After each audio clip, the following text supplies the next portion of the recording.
Hello explorers, thanks for joining us again and welcome back to another exciting and informative video on our YouTube channel. If you are joining us for the first time, I want to thank you for watching. In this episode, we shall be charting the course of Africa's aviation sector. Why African countries should be very concerned with regards to the aviation sector at the moment. Looking at competition coming from Western airlines that are beginning to eat into Africa's market. As Africans transform over the years, a growing middle class, increasing continental integration and huge economic potential all provide reasons to be optimistic about the future of Africa's aviation sector. Yet, many governments still see the industry as a cash cow or point of national pride. If you consider this, while Africa accounts for 20% of the world's landmass and is home to nearly 17% of the population, its aviation industry represents only 3% of the global market. In 2018, the sector contributed over $80 billion to the continent's gross domestic product, supporting 6.9 million jobs. Yet, compared with other continents, aviation in Africa lags in terms of traffic, capacity, connectivity. Globally, the industry is entering what is expected to be its 11th consecutive year of growth. African airlines, however, together registered losses of over $200 million looking at figures of 2019. Given the current economic, demographic and geographical trends, Africa stands as the last frontier of commercial aviation, and the market trend is showing that there is a set to expand over the next several years. A combination of political economic decisions, changes to policy and regulatory framework, and global sectors and factors will shape this particular growth trajectory.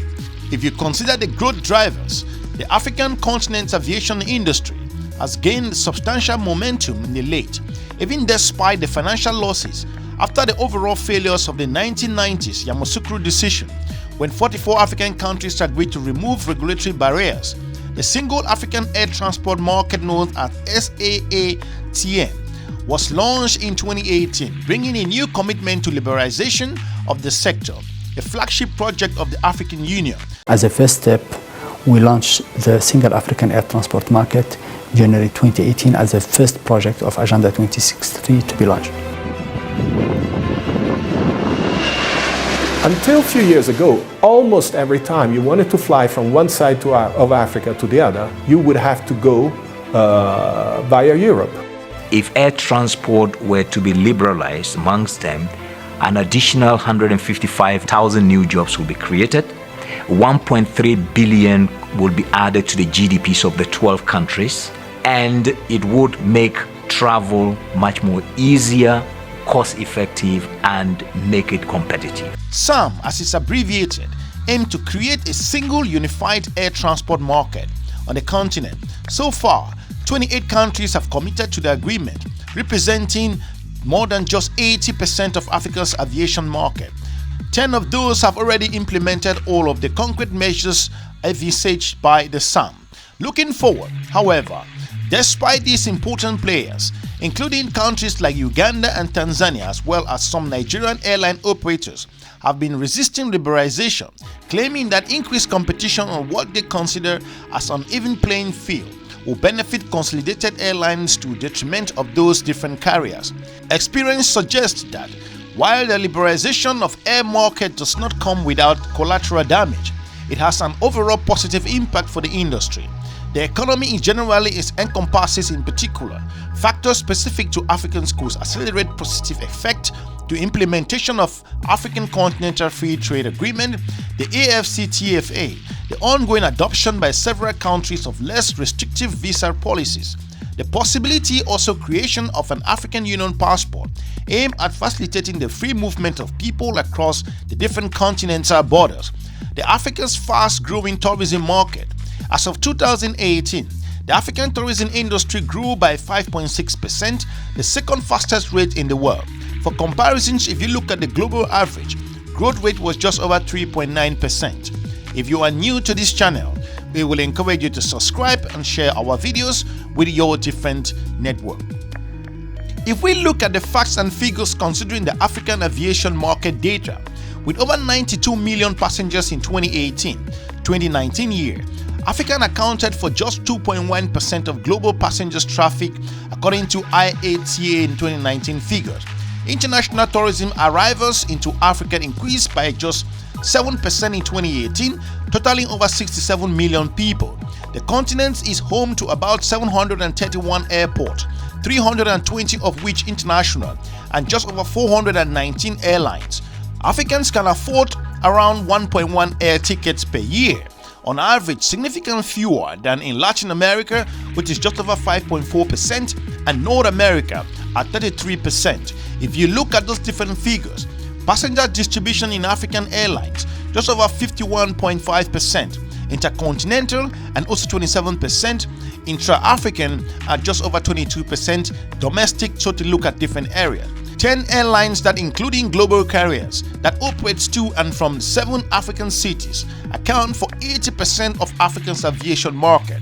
Out of the Africa's 10 most lucrative air routes, only 2 are operated by the African airline. South African Airlines in Johannesburg, Cape Town, and also the TAAG in Luanda, Lisbon. The most profitable route, which amounts to just over $837 million, is Johannesburg, Dubai, operated by Emirates. Africa's busiest airport by passenger flow are Johannesburg, Cairo, Cape Town, Addis Ababa, Casablanca, Algiers, Nairobi, Lagos, Tunis, and Durban. Ethiopian travel and tourism market grew just 48% looking at 2019, the largest increase of any country in the world that particular year, based on World Trade and Tourism Council's figures. Ethiopia recently became the biggest transfer hub for long-haul travel to Africa, overtaking Dubai. Ethiopian Airlines flies to 58 destinations in Africa. By 2035, the new Bugesera International Airport in Rwanda is expected to serve more than 14 million passengers annually. Benin, Burkina Faso, Cape Verde, Ghana, Mozambique, Niger, the Republic of the Congo, Rwanda, Gambia, Togo have already implemented the SAATM's 8 concrete measures. This is very important if you consider the headwinds that the continent of Africa is considering transforming its aviation sector. However, the prospect for an open skies and thriving aviation industry remains both distant and fragile. Many African countries' aviation sector are characterized by protectionism policies, infrastructural gaps, financing constraints, and regulatory restrictions. Several governments consider the protection of national airlines a political priority, while other states see aviation more as a source tax revenue than an engine of economic growth. Moreover, African companies face specific competitive disadvantage that prevent them from expanding their market access, including safety bans imposed by external regulators, inadequate infrastructure, and high operating costs. Furthermore, African countries are particularly vulnerable to potential effects of unexpected economic political shocks like the war in Ukraine, the coronavirus, and other pandemic issues like Ebola and other things which could affect travel. According to figures of African development banks, as of 2019, fuel, which accounts for 20% to 40% of airlines' operating costs, the airline fees in Africa are just 20% more expensive than those in Europe, while maintenance and commercial costs are twice as high on average. Indirect operating costs such as leasing charges are often higher to reflecting perceived security risk. If you look at different facts and figures, despite the sector's potentials, there is significant uncertainty surrounding the demand for air travel in Africa, which may scare off potential investors. According to data from the International Air Transport Association, the IATA, African airlines have an average load factor percentage of seat filled of just 71%, well below the global figures of 81.2%. For most Africans, flying remains too expensive, while many countries have high risk profiles due to the protection for security shocks and political instability. If you are new to this channel, we will encourage you to subscribe and share our videos with your different network. If you look at providing more expensive lift, with the exceptions of the Ethiopian Airlines, African nation flag carrier are not profitable. South African Airways has not generated profit since 2011 and has received a bailout of about $1 billion.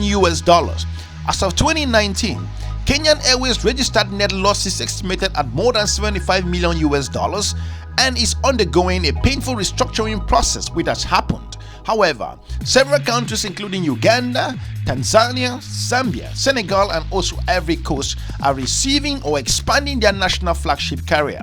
The rising star of African aviation is the state-owned Ethiopian Airlines. The company has made an extraordinary comeback, becoming the continent's largest carrier by passenger, fleet and revenue. This growth was spurred by Ethiopia's Vision for 2025 plan, which included a huge investment in several bilateral deals with other carriers, visa relaxation policies, and its expansion of the Bole International Airport. If you look at the large global players that may determine the future of African aviation market, which African countries have to wake up to also compete in different areas. Ethiopian Airlines and large global players, especially the three Gulf carriers Turkish Airlines, may also determine the future of the African aviation market, either by action or by inaction. Ethiopian Airlines expanded its footprint across Africa through strategic partnership, particularly acquisitions and also opening hubs throughout the continent. The company has stakes in several small African carriers, including Malawi Airlines, Zambia Airways and Askaya Airlines, a West African airline and carrier which headquarters in Lomé in Togo. Turkish Airlines, which benefits from its home country's geographic location and diplomatic relations, has also established a significant network on the continent. It flies to more than 56 destinations in Africa and is the only non-African airline that flies to Somalia. The Gulf carrier, Emirates, Qatar Airlines and Etihad Airways have all expanded their presence in Africa in recent years through more flights and also new routes, which has created opportunities and competition against other African airlines. Emirates, for example, generate the most revenue for any company in African airspace, operating 4 of the 10 most profitable routes to and from the continent. In 2019, Emirates established an agreement with Ghana-based African World Airlines to increase connectivity in West Africa. Qatar Airways, which flies to 21 destinations in Africa, is also expanding its footprint on the continent. Albeit more cautious, the company will not venture into startups until it declared that it will only invest in stable countries and in markets that guarantee a return on investment. The airline recently signed a deal with Rwandan government to acquire a 60% stake in the under-construction Bugesera International Airport south of Kigali, in a talk to buy 49% stake in Rwan Air. As we plan to conclude this particular episode, in the coming years, the government will further liberalize Africa's aviation sector, leading to increased capacity, new routes and novel partnership. The process will generate winners and losers, but happening in Asia and Latin America, it will be beneficial for African airlines and also African economy. The continent has 16 landlocked countries, the lowest level of road and rail connectivity in the world, a series of emerging markets, and strong ambitions for regional economic integration. Estimated that air traffic in Africa will increase by 4.8% a year through 2038, according to Airbus figures. However, this may sound too optimistic, but in the long term, the sector will likely expand quickly on the back of economic growth, tourism, trade, and slow but steady rise of the middle class.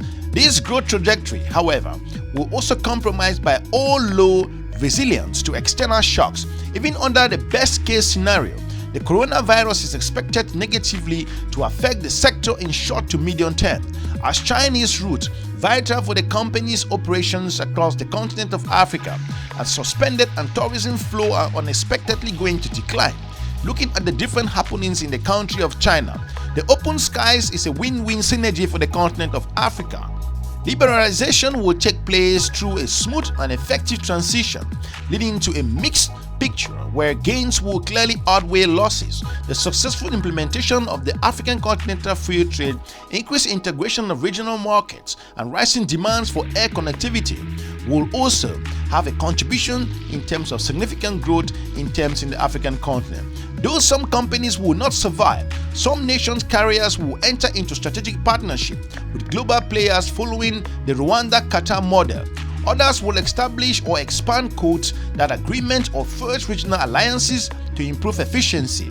In several countries, increased competitiveness will result in significant efficiency gains and also higher penetration of low-cost carriers. Looking at different areas, those developments will generate positive outcomes in the form of lower tariffs, increased connectivity, job creation, expansion of aviation sector and services and investment in different areas. Despite the different turbulence, if you consider the African market, under this more likely scenario, the liberalization of the aviation sector will be a long, messy process, leading to large gains and heavy losses. Some African governments will refuse to give up control over the sector, keeping protectionism and regulation heavily taxed in place. Others will struggle to find investment. Due to its growth potential and widespread compliance with some, there will be fierce competition for market position. Due to geography, African carriers in the region may have an advantage over the Gulf carriers and other global companies. In East Africa, and despite Ethiopian Airlines' strong position, Rwanda will emerge as a regional hub, and Rwanda's gains will also have some impact and losses of national flag carriers in Kenya, Uganda, and Tanzania. In the medium to long term, this scenario of big winners and big losers could be reinforced by a difficult market worldwide, slow economic and weakening global trade, tougher restrictions on travel dictated by environmental and health concern, and high fuel prices will all have a significant impact on the sector in the region. We want to thank you for watching. If you are new to this channel, we want to encourage you to subscribe and check some of our informative video on this YouTube channel. Let us know what your opinion is with regards to this particular episode and how you perceived the aviation sector in the continent of Africa, and hopefully Africa can wake up to catch up with the market and also liberalize its network to grow its revenue and expand the continent in terms of connectivity and travel. We want to thank you for watching. We're looking forward to meeting you soon in our next episode. Have a good day. Bye-bye.